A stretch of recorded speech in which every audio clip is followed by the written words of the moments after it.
Andrew is the host of the award-winning podcast Disability After Dark. Highly recommended if you have not checked it out.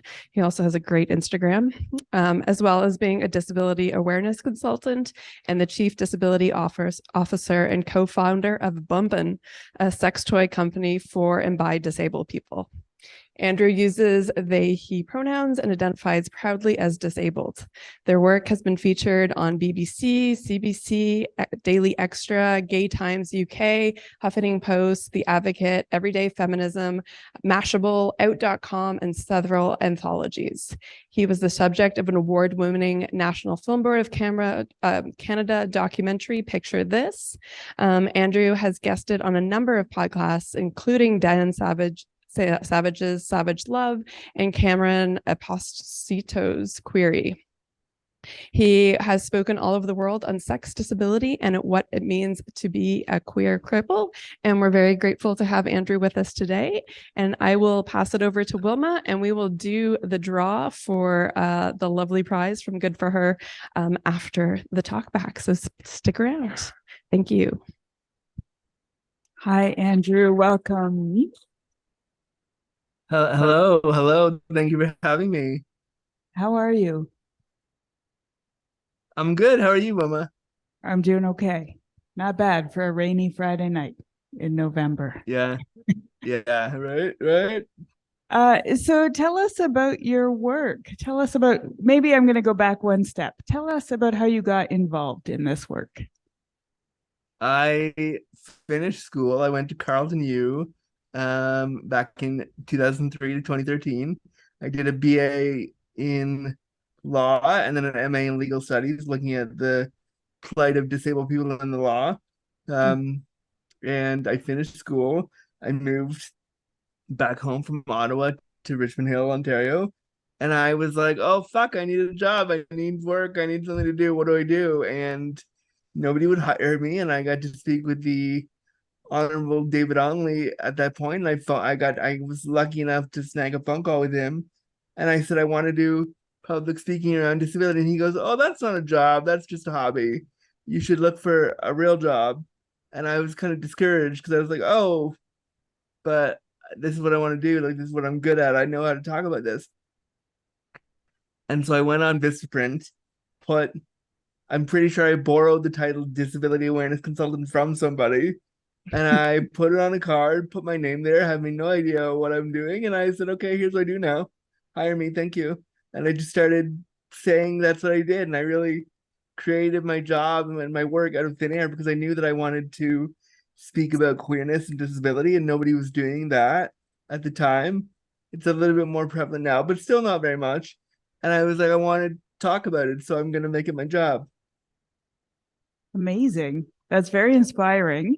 So that's almost 20 years ago now. Tell me about what those 20 years have looked like for you. I'm old now. That feels weird to say. I'm an old person now. I feel much older than I did 20 years ago, back in 03.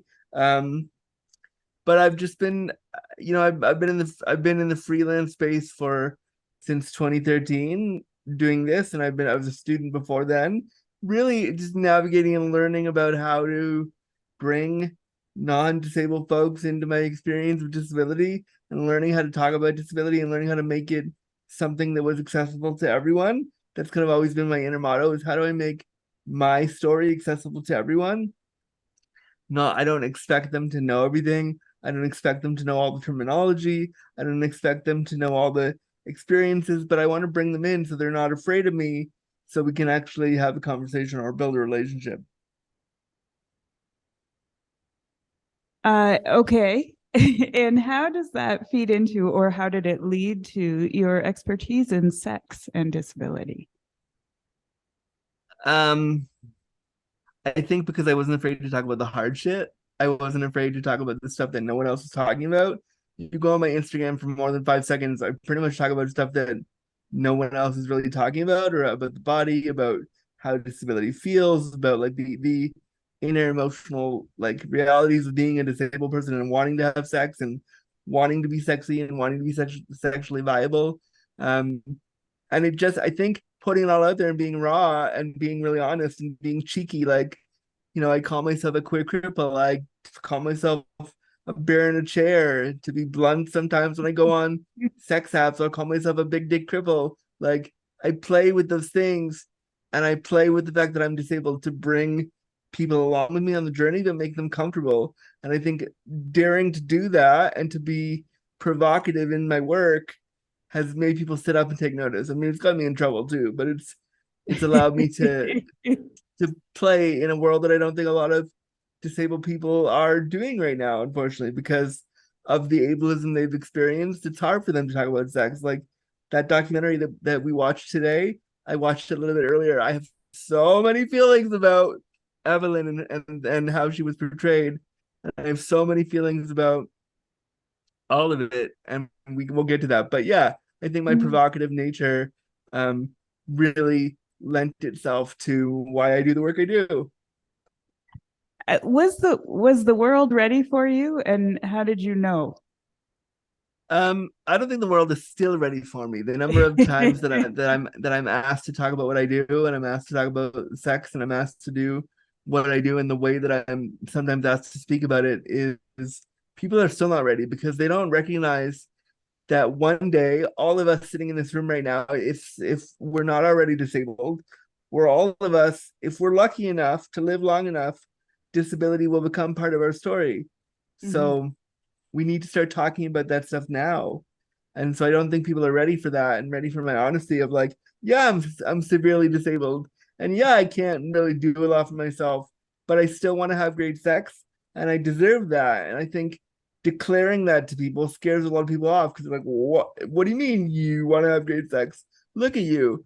And so, seeing Evelien in the doc today go through all of the emotions that she went through. Like I cried within the first 5 minutes of watching that today because basically I was in a very similar documentary for the National Film Board of Canada a couple years ago called Picture This, where it was basically a shot-for-shot remake of my life too. Like all those scenes, I've done that. I've been on camera during a shower. I've been on camera during a lift.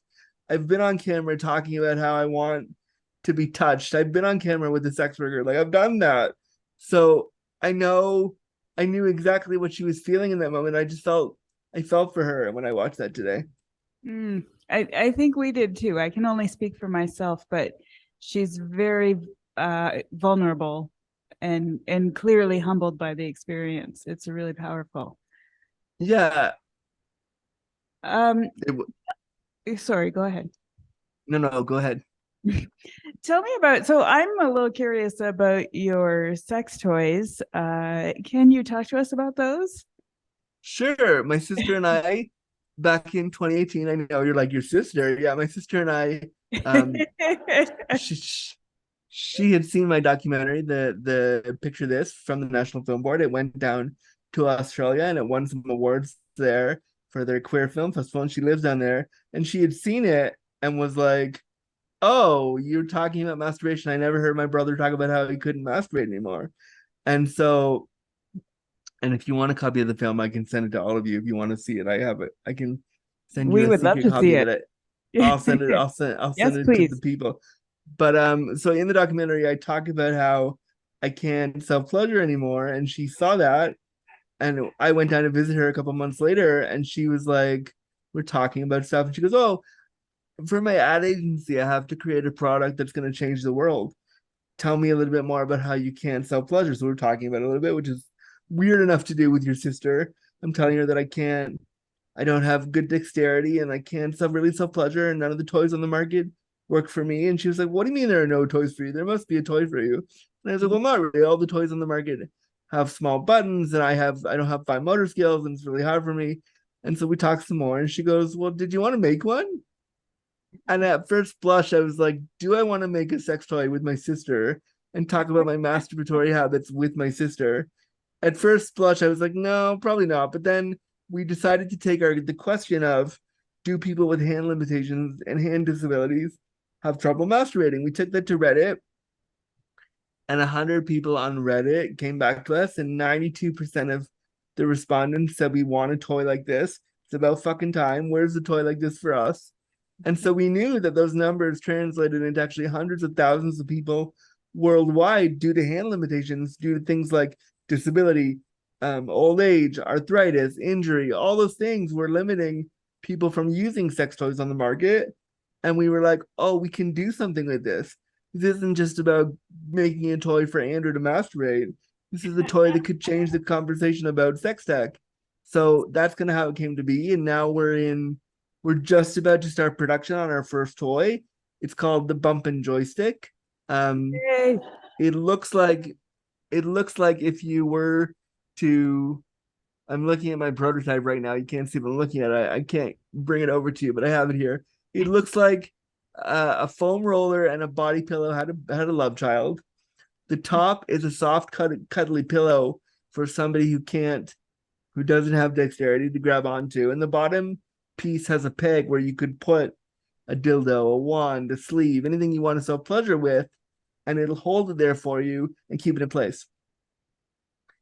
Amazing. There's great feedback here in the audience for that idea. I can't help but think, why has no one thought of this before? Well, we did. So, so we're just about to go into production. If you want to support our efforts, what we're trying to do is we're asking non-disabled folks. So one unit costs $249 US for us to make. We're asking non-disabled folks who may have more disposable income than, say, a disabled person on benefits to donate to our Fund an Orgasm campaign and put down 10, 20, 50, $100 so we can make more toys.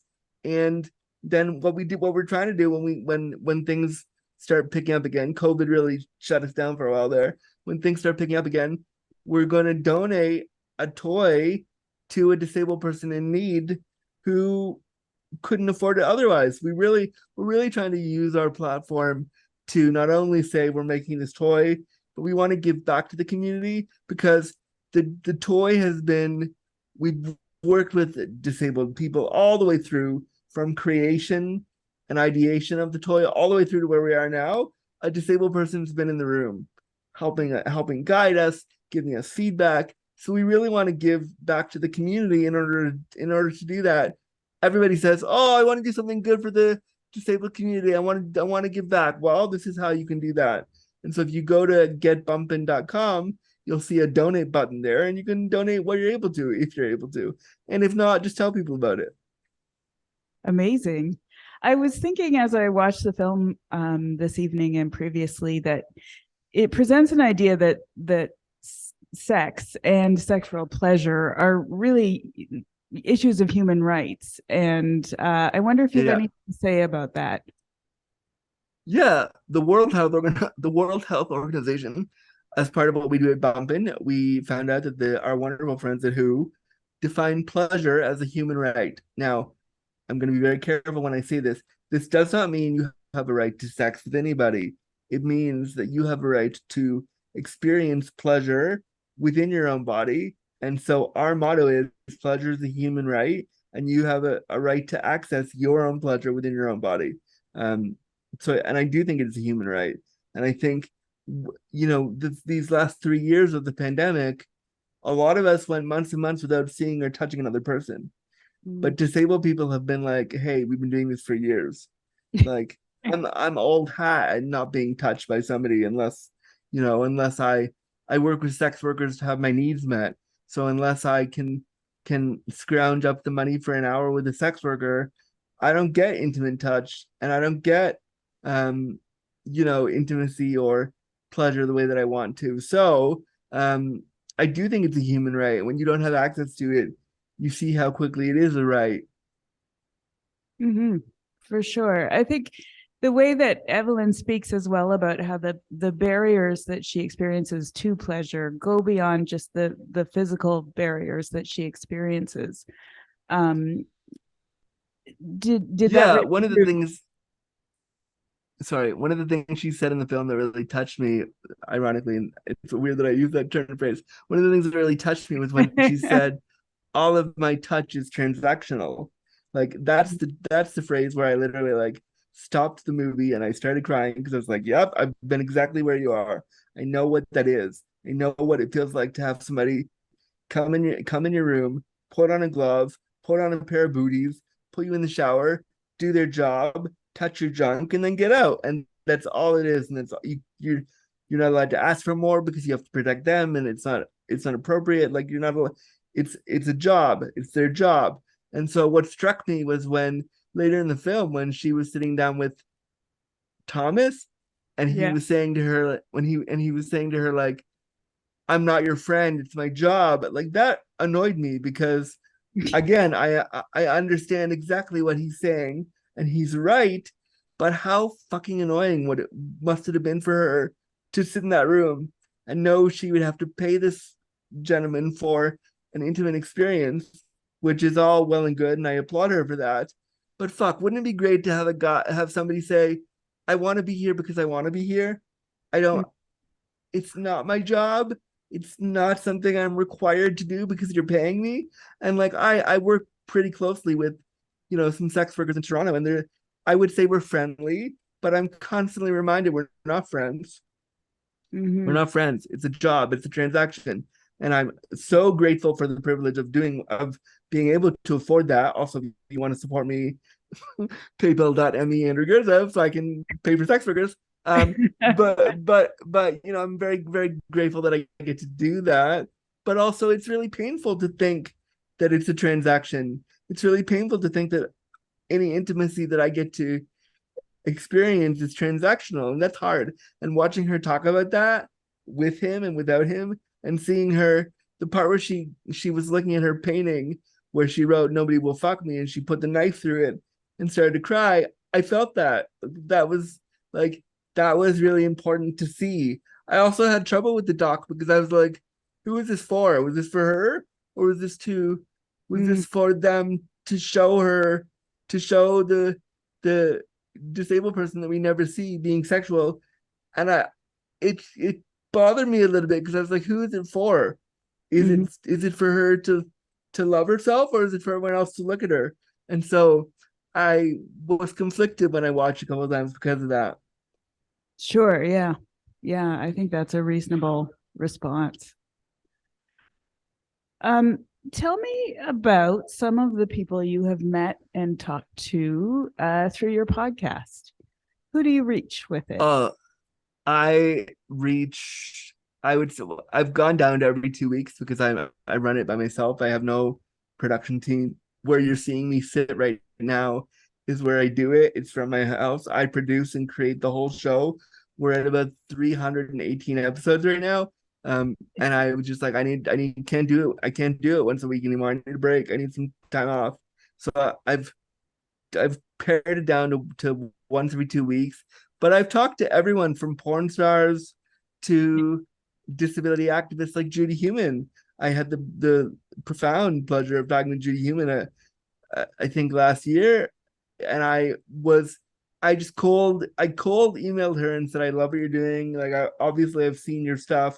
I know who you are. You're amazing. Would you just, any chance you come on the show? And she wrote back, yeah, sure, no problem. Can it only be half an hour? And I was like, Judy, you could have 5 minutes and that'll be the show. So like, I've talked to everyone, to a whole bunch of people, but I mean, my favorite things are talking to everyday folks who just want to share their story. It is a very addictive program to listen to, so I'm just gonna give it a shout out right here, right now, for anyone thank who might you. not have heard it. I don't have any more formal questions, but I would love to open up the questioning to the audience, if I may. I also want to, please. And I want to give you the opportunity to speak about anything that I haven't asked you about that we need to know. I was in the latest season of the new Queer as Folk. I mean, that's, you don't need to know that, but I was in it. It's exciting news. Episode 4. It's on Showcase right now. It's the only season of the new iteration, and if you want to see a bunch of disabled people at a disabled orgy, I was part of that. So that's exciting. Yeah. And then what else can I tell you? I did the latest season of One Queen, Five Queers on Crave. I think I'm episode 2 or 3. I'm not sure, but I'm in there somewhere. So And of course, you can follow my podcast. But I also want to open it to say to anybody who wants to ask questions, I'm not shy. Anything you think that might be like a little bit ableisty, that's okay. I want us to have All right. tough conversations today, and I want us to like really talk about shit. Otherwise, what are we doing? And feel free. Okay, that is much appreciated. Okay, I don't know if there are questions out there. I'm just going to ask.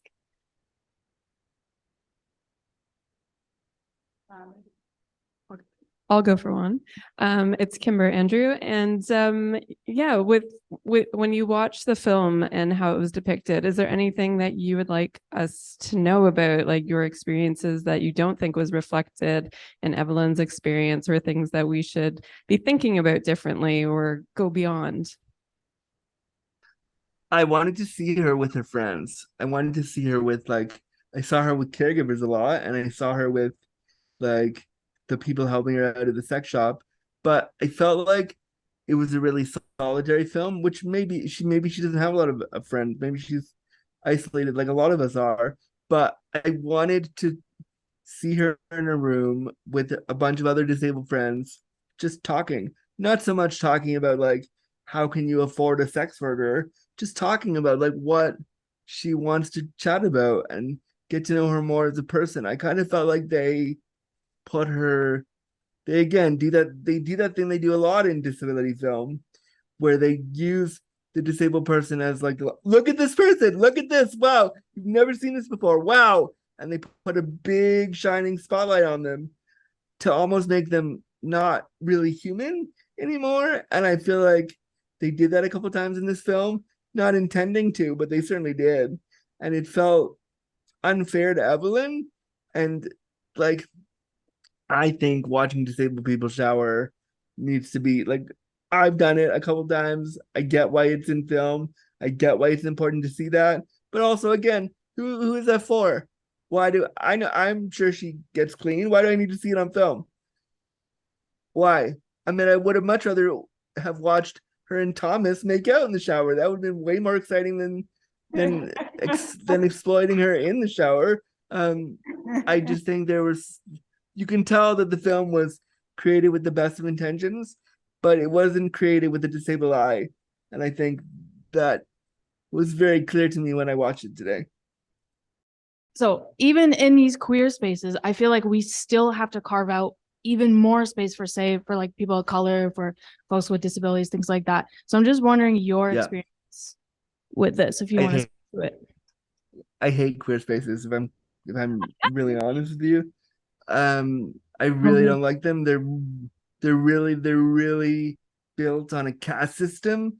Yes. Even the most inclusive queer spaces are built on a caste system. And if you don't fit that white, cis, like for the people that I seek out for intimacy, if you're not white, cis, muscle bound, circuit gay, you don't matter. And I don't fit any of those boxes. And I even in the most inclusive queer spaces, I can't tell you how many times they've been like, oh yeah, we want to invite you to this after party, but you're in a wheelchair. So about that. Yeah. So like I don't yeah.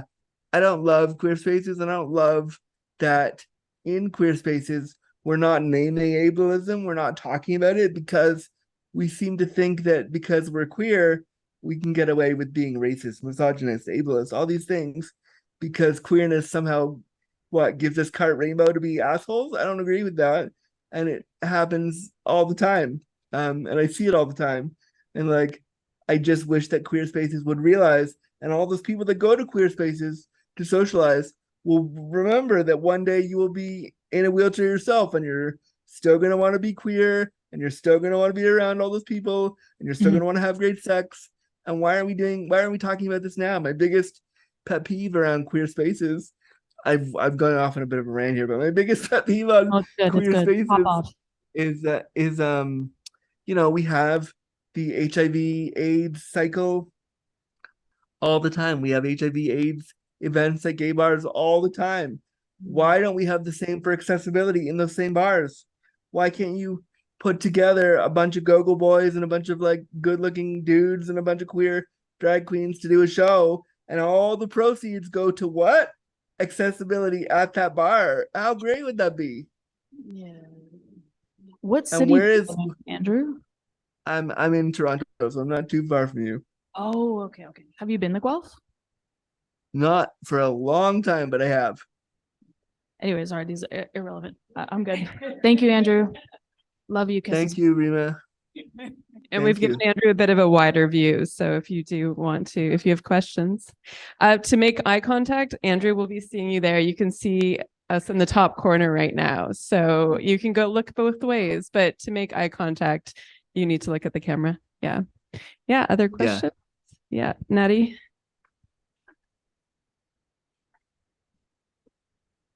I'm gonna look here. Hey, Andrew. Hi. Hi. Salut. Bonjour. Hi. So my name's Natty. I'm new to Guelph. I just moved here last weekend with Kimber. Hi, Oh, everyone. wow. Congratulations. Nice to meet Welcome. you. For your move. I just wanted to first say thank you for your generosity. I feel like you've been very generous with us. So Of I don't take course. that for granted. And I wanted to ask you about desire more broadly because I Ooh, I about know, right? desire. All right. Desire. Where are we going with this? Well, I All kind of want to right. ask you just maybe your top 3 tips for someone who's like, I want to blow open the way I think about desire and explore it. So from a decolonial framework that, rather than a scripted path towards desire, what would it look like to just get right off that path? Just be like, take me to the wilds. Okay, 1. And then 2, maybe like desire as a fumbling and failure in desire, like maybe some insights about that. And then maybe, I don't know, desire from a queer crip framework. I just like anything that you would say is like, this is how you just blow it open. Desire. I That's feel my like I question. should start with, and thank you for your question. It's a big one. I feel like I should start with, in this essay, I will. Bring it, Andrew. Bring it. But I'm going to Thank start you. with I'm a queer former crip. English teacher. Yeah, so I'm gonna start with what is queer crip desire? I think queer crip desire is changing the way we look about desire, changing the way we think about spontaneity, because some of us can't just take off our clothes and be with ourselves. Desire is a slow fucking burn. Sometimes I go months without being touched, and the hunger for that kind of intimacy is still there, but I can't access it. And finding other outlets. So during the pandemic, when I really couldn't see anybody because I'm immunocompromised, I would pay them to make me a sexy video, or pay them to, do a phone call for an hour, or pay them to like get on a camera and show me their body. I would do different things to satiate my desire. I think disability is a great platform to reconfigure how we think about desire and how we think about what brings us joy and happiness. And I think that queer crip desire teaches us a lot about our own ableism and how much ableism is ingrained in the way we think about sexuality in the body. Boom. A Thanks, Andrew. plus. I don't and the other stuff, I mean, I think, how do you blow out desire? You have to recognize your own ableism, your own colonialism, your own racism, your own misogyny, all these things before you even consider desire.